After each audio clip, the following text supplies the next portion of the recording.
قال رسول الله صلى الله عليه وسلم: الظلم ظلمات يوم القيامة.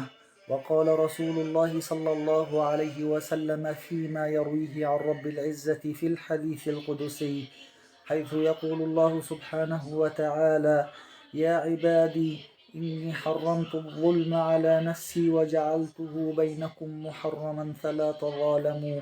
يا عبادي كلكم ضال إلا من هديته فاستهدوني أهدكم. يا عبادي كلكم جائع إلا من أطعمته فاستطعموني أطعمكم. يا عبادي كلكم عار إلا من كسوته فاستكسوني أكسكم.